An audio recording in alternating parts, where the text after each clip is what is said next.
Hi there, welcome to Lilly-Tree. Today we're making this Wisp pendant, and if you're new to the channel and want to see more techniques and tutorials like this one, hit that subscribe button. Now let's get weaving.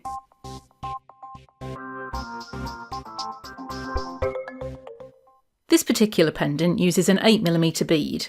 This one's an Amazonite, but you could adapt the design if you wish for a smaller or larger bead. So the materials you need are 1mm diameter or 18 gauge copper wire, 0.4mm diameter or 26 gauge copper wire, and a bead. And before you start, make sure that the 0.4 or 26 gauge wire will fit through the hole in the bead twice. And the tools you need are round nose pliers and bail making pliers if you have them, flat nose pliers, wire cutters and an awl.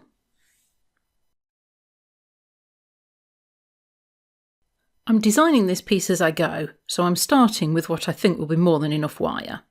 I've got one piece of the 1mm wire that's 40 centimetres long, which is about 16 inches, and the other piece is 22 centimetres long, which is about 9 inches. And I've got 2 metres of the 0.4mm wire, which should be more than enough for the weaving, and that's about 6.5 feet. But you can use whatever length you're comfortable working with and add in later if needed. So I'm starting with the shorter wire, and I'm going to start weaving a couple of centimetres from the end. I'll leave a tail on my weaving wire in case I want to use that later. And I'll wrap 3 times around the wire.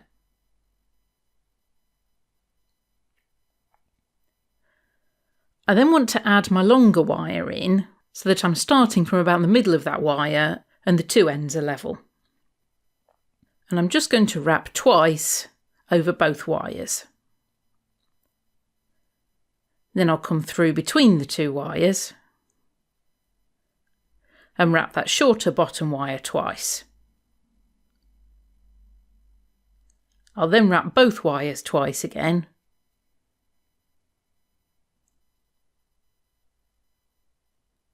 and then just the bottom wire twice. And this is the weave that I'm going to use for the first part of this pendant. And once I've got the weave started, I'm going to bend the other end of the longer wire right the way round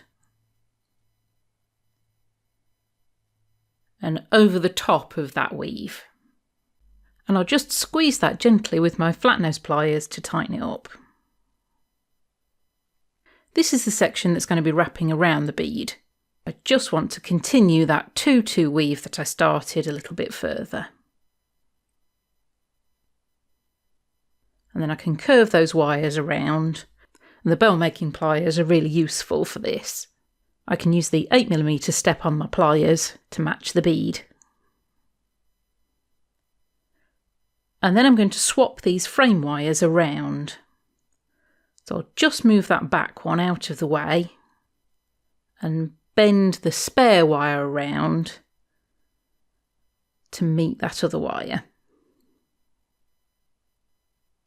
And then I'll continue the 2-2 weave that I've already been doing, but using that new wire instead.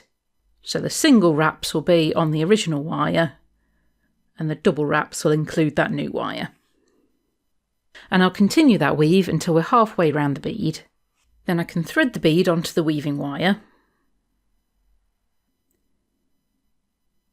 Check where that weaving wire is coming out in relation to the frame. Make a bit of space with my awl, and then thread that weaving wire through the frame.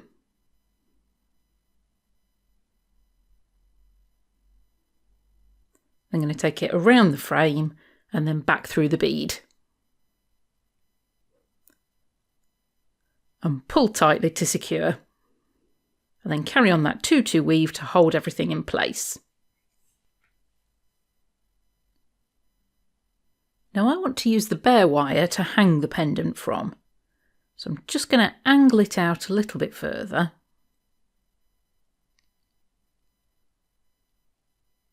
And bend it around so there's a little bit of space between it and the weave. I'll just position those wires where I want them around the bead.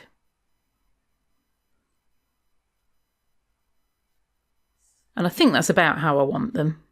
And I just need to continue the weave a bit further along to where it will meet that bare wire. And then I'm ready to start the first layer of weaving down the pendant. This first layer is a 3-wire weave, so I'm going to add in that outside wire. I've just done the 2 wraps over both wires from that previous weave.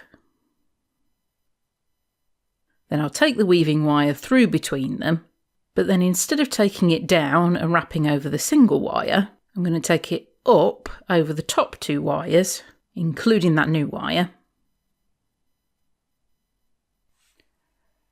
and then up between the bottom 2 wires and over the top 2 wires again. Then I want to take it through between those top 2 wires and down over the bottom 2 wires. So each of these wraps is going over 2 wires. Now I know that spare wire is in the way a little bit, so I'll just weave a little bit further down so I can show you again and you can see properly.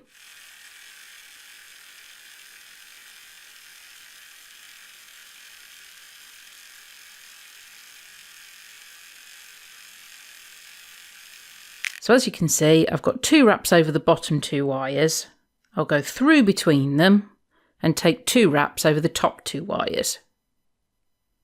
Then through between them and over the bottom 2 again. So every one of these wraps uses that middle wire. Now I want to attach this to where I started the wire work, so I'll just bring those wires in, and then once I've woven up to where that original bend in the wire work is, I'll make a bit of space with my awl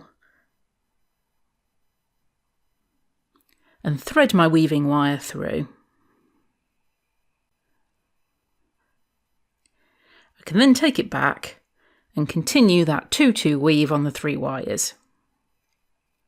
Where I've attached those 2 together, the weave isn't quite so neat, but I can mask over that later. And I'm just going to continue this weave over the 3 wires for the length I want the pendant.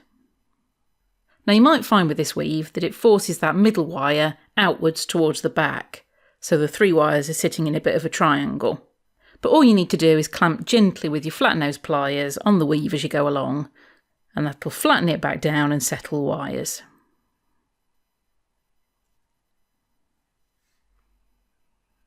So I think that's about the length I want the pendant. And you can make it whatever size you want, but just as a bit of a guide, from the top of the bead to the end of that weave, this measures about 3 centimetres or 1¼ inches. So then I just want to bend this into a bit of an S shape.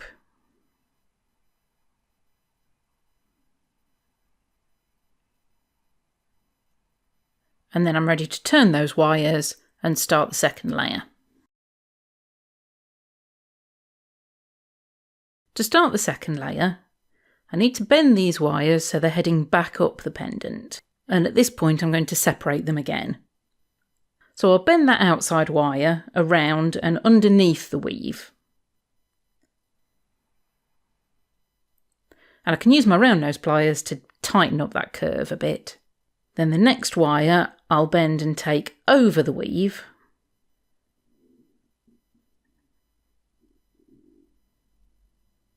And then the third wire I'm going to bend round to meet that second one.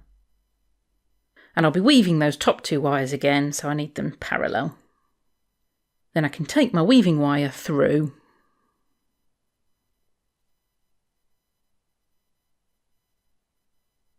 And I'll start wrapping on that bottommost wire.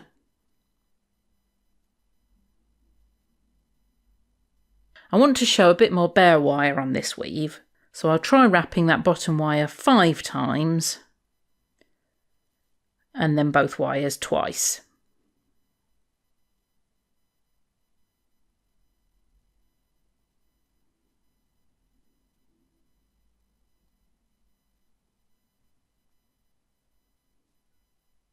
I'll then wrap 5 times on just that bottom wire again. Now that's not leaving as much bare wire as I want on that top wire, so I'll add another couple of wraps.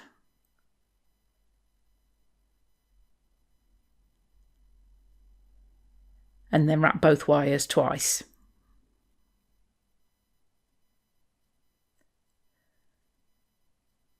And I'm happy with that, so I'll continue with that weave, wrapping the bottom wire 7 times and both wires twice.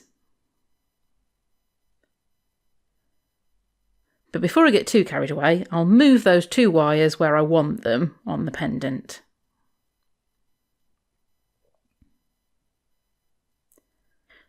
So they're going to curve round and sit just above that first layer. And I'll attach the 2 layers together by making a bit of space with my awl and threading that weaving wire through. And I'm going to do this at 2 or 3 points along the pendant to make sure it's nice and solid. And then I'll continue with that 7-2 weave. Now before I get too carried away, I want to decide what I'm doing with that spare wire. I could bring it right the way to the front and over the top of all of the weaves. I'm not sure I like the way that looks, and it's coming a long way from the back. So I think I'll position it between the 2 weaves, and then when I next attach those 2 weaves together, that'll fix it in place. So I'll just continue this 7-2 weave up and around the bead. I might need a little more of that weave yet, but I'll do that as I finish the pendant. To finish the pendant, we need to decide what we're going to do with the ends of the wires. I'll have those top 2 wires coming around and finishing on the top right of the bead. That bare wire can come over the top and then through to the back, which just leaves that spare bit of wire from the beginning. Now there'll be a little bit of space over on the top left, so I think I'll curve it round and position it there. So I'm just going to trim it quite short, turn a loop in the end,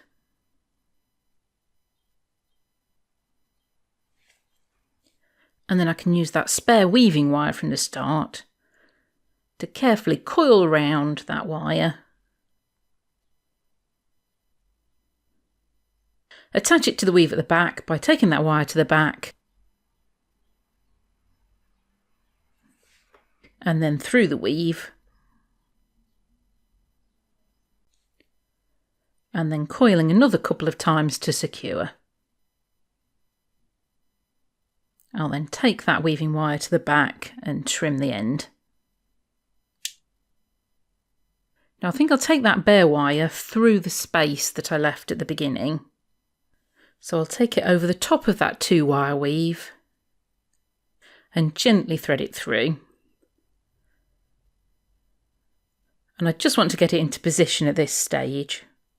I'll finish that wire later. And then I'll curve those wires a little further. I do need a little bit more weaving on them.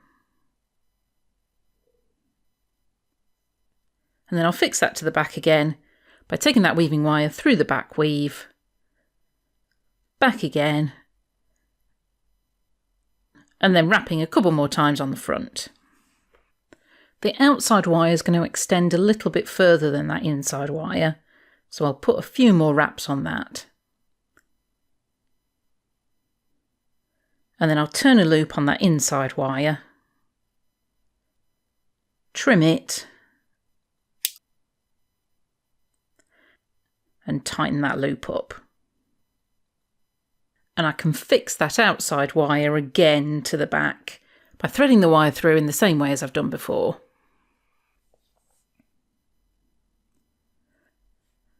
And after another couple of wraps on the front, I can trim that weaving wire off. And then trim that frame wire and turn another loop in the end. Now I could just trim and finish that bare wire at the back, but looking at the pendant, I think it'd look good with that wire running down the side.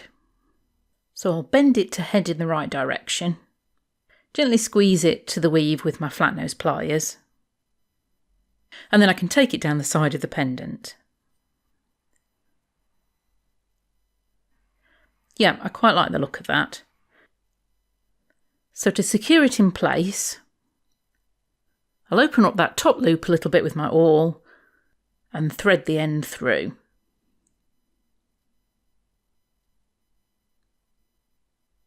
I can then carefully adjust the shape of that wire and where it's going to sit. And then to finish, I'll curve it around that first loop, trim the wire, and make sure the end's tight into the weave and doesn't catch. And that's the pendant finished. You can leave it the fresh copper colour if you want, but I think I'll patina this one with liver of sulphur. I hope you enjoyed the video. If so, hit that like button below. And don't forget to subscribe to my channel and head over to my website for more hints, tips and projects. Thanks for watching, and I'll see you soon.